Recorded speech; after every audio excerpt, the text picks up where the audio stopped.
कि आम आदमी पार्टी मुख्यालय जहां पे प्रेस वार्ता हो रही है। उस षड्यंत्र के तहत अरविंद केजरीवाल जी को गिरफ्तार करने के लिए नवा समन जारी किया गया। क्योंकि उनको पता है कि उस समन को लेकर के वो अदालत में गए थे और उसको लेकर के अदालत के अंदर अभी कार्रवाई चल रही है।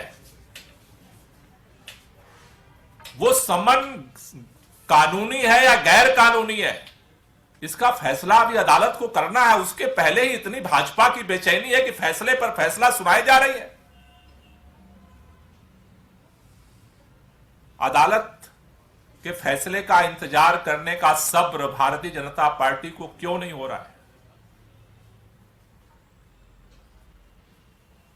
शायद उनको लगता था कि जिस सम्मन को बार बार भेज रहे थे वो कोर्ट में विचाराधीन है, इसलिए एक नए केस में नया सम्मन भेजा गया। क्योंकि अब उनको भी भरोसा नहीं रहा कि उसके आधार पर गिरफ्तारी हो सकती या नहीं हो सकती।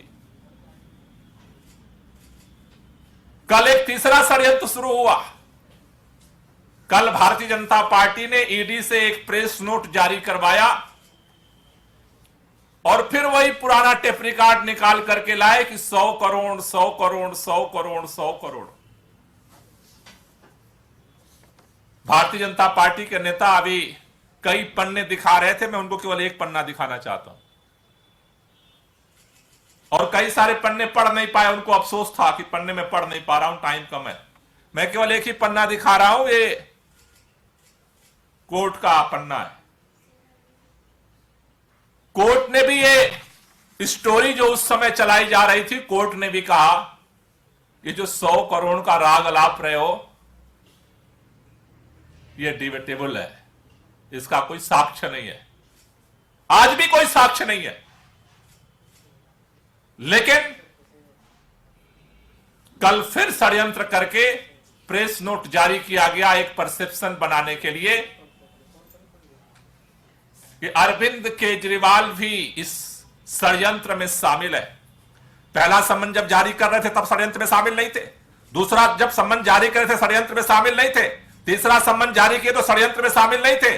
चौथा सम्मन जारी किए तो षड्यंत्र में शामिल नहीं थे। पांचवा सम्मन जारी किए तो षड्यंत्र में शामिल नहीं थे। छठा सम्मन जारी किए तो षड्यंत्र में शामिल नहीं थे। सातवां सम्मन जारी किए तो षड्यंत्र में शामिल नहीं थे। आठवां सम्मन जारी किए तो षड्यंत्र में शामिल नहीं थे। नौवां सम्मन जारी किए तो षड्यंत्र में शामिल नहीं थे। और अगर नहीं थे तो सम्मन क्यों जारी किया था? आज षड्यंत्र में शामिल हो गए क्योंकि उन सम्मन पे कोर्ट विचार कर रहा है। फैसले का इंतजार करने का भी शायद समय नहीं बचा है। क्यों नहीं बचा है? क्योंकि इस देश के अंदर भारतीय जनता पार्टी का भ्रष्टाचार का काला चिट्ठा इलेक्टोरल बॉन्ड की चंदा चोरी की सच्चाई सामने आने के बाद खुल चुका है। अब बेचैनी बढ़ रही है कि अगर देश की जनता इस महाघोटाले के सच को समझ लेगी तो 400 पार का नारा कहीं 40 पार में न तब्दील हो जाए। और इसलिए कल सीबीआई ने भी कहा अभी बड़े बड़े लोगों को गिरफ्तार करना है होने वाले। यह साफ दिखा रहा है कि विपक्ष के नेताओं को गिरफ्तार करने का तेजी के साथ प्लान बन रहा है। और पिछले अदालत में अरविंद केजरीवाल जी को पहले क्या करते थे? अदालत का सम्मान नहीं करते, कोर्ट में नहीं जाते। अदालत का सम्मान नहीं करते, कोर्ट में नहीं जाते। अरविंद केजरीवाल कोर्ट में गए, कोर्ट ने उनको मुचलके पर जमानत दी। कोर्ट ने कहा इस पर सुनवाई 1 तारीख को होगी। हम कोर्ट का सम्मान करते थे, करते हैं, करते रहेंगे। लेकिन भारतीय जनता पार्टी के षड्यंत्र का मुकाबला करते थे, करते हैं और करते रहेंगे। भारतीय जनता पार्टी के इस तरह के षड्यंत्रों का से न हम डरने वाले हैं, न झुकने वाले हैं। न कल इनके पास कोई सबूत था, न आज कोई सबूत है। कल भी केस फर्जी था, आज का भी षड्यंत्र फर्जी है। रही बात गिरफ्तार करने की है, तो आज तो आपका पूरे देश के अंदर तानाशाही का राज चल ही रहा है। जिसको मर्जी जैसे भी उठा लो। पन्ने पड़ रहे थे, शायद भाजपा के नेताओं को छगन भुजबल जी का भी फाइल थोड़ी ढूंढवानी चाहिए, जिसके आधार पर उनको जेल में बंद किया गया था। वो फाइलें को पन्ने कहां हैं? अशोक चौहान जी के फाइलों का भी पन्ना थोड़ा निकालना चाहिए, और एक बार भारतीय जनता पार्टी के प्रवक्ताओं को पढ़ना चाहिए कि आखिर उन पन्नों पे कौन सी क्लोजर रिपोर्ट इन एजेंसियों ने दी है, जिसके आधार पर आपने उन्हें राज्यसभा भेजने के निर्णय ले लिया। तो आपके भ्रष्टाचार का तो आपकी पार्टी में जो आ जाए वो साधु बन जाता है, बाकी जो विरोध में है वो सब भ्रष्टाचारी हैं। लेकिन देश इस बात को जानता है, आप जितने मर्जी षड्यंत्र कर लीजिए, जितने मर्जी खबरें बना लीजिए, जितने नेताओं को गिरफ्तार कर लीजिए, इन सब चीजों से इलेक्टोरल बॉन्ड के महाघोटाले का जो सच है उसे रोका नहीं जा सकता, और भाजपा को इसका जवाब देना पड़ेगा।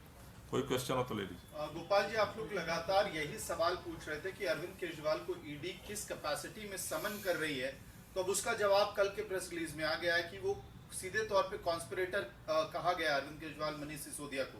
तो उस पे क्या कहेंगे? ये ज्ञान कब प्राप्त हुआ ईडी को? वही तो मैंने कहा, 9 समन में ज्ञान नहीं था ना, तो फिर समन क्यों भेजा था? पहला, दूसरा क्यों भेजा, तीसरा क्यों भेजा, चौथा क्यों भेजा, पांचवा क्यों भेजा, छठा क्यों भेजा, सातवां क्यों भेजा, आठवां क्यों भेजा, नौवां क्यों भेजा? और अगर था तो पहले दिन जवाब क्यों नहीं दिया? इसका मतलब तो यह है कोर्ट में जमानत मिलने के बाद भारतीय जनता पार्टी ने षड्यंत्र करके यह नाम जुड़वाया है। ये तो साफ दिख रहा है। अगर नाम होता, ये केस तो नया नहीं है, 2 साल से इन्वेस्टिगेशन चल रहा है, हजारों जगह छापे मारे गए, मिला क्या चवन्नी? नहीं मिला। अगर ये बात होती, पहला सम्मन आया था तभी अरविंद केजरीवाल जी ने पूछा था, भाई मुझे बुला के से रहे हो, ईडी ने जवाब क्यों नहीं दिया? अगर ये षड्यंत्र में शामिल थे तो इसका मतलब तो कोर्ट ने जिस दिन जमानत दे दिया, ये सोच रहे थे कोर्ट जो है गिरफ्तार करवाएगा।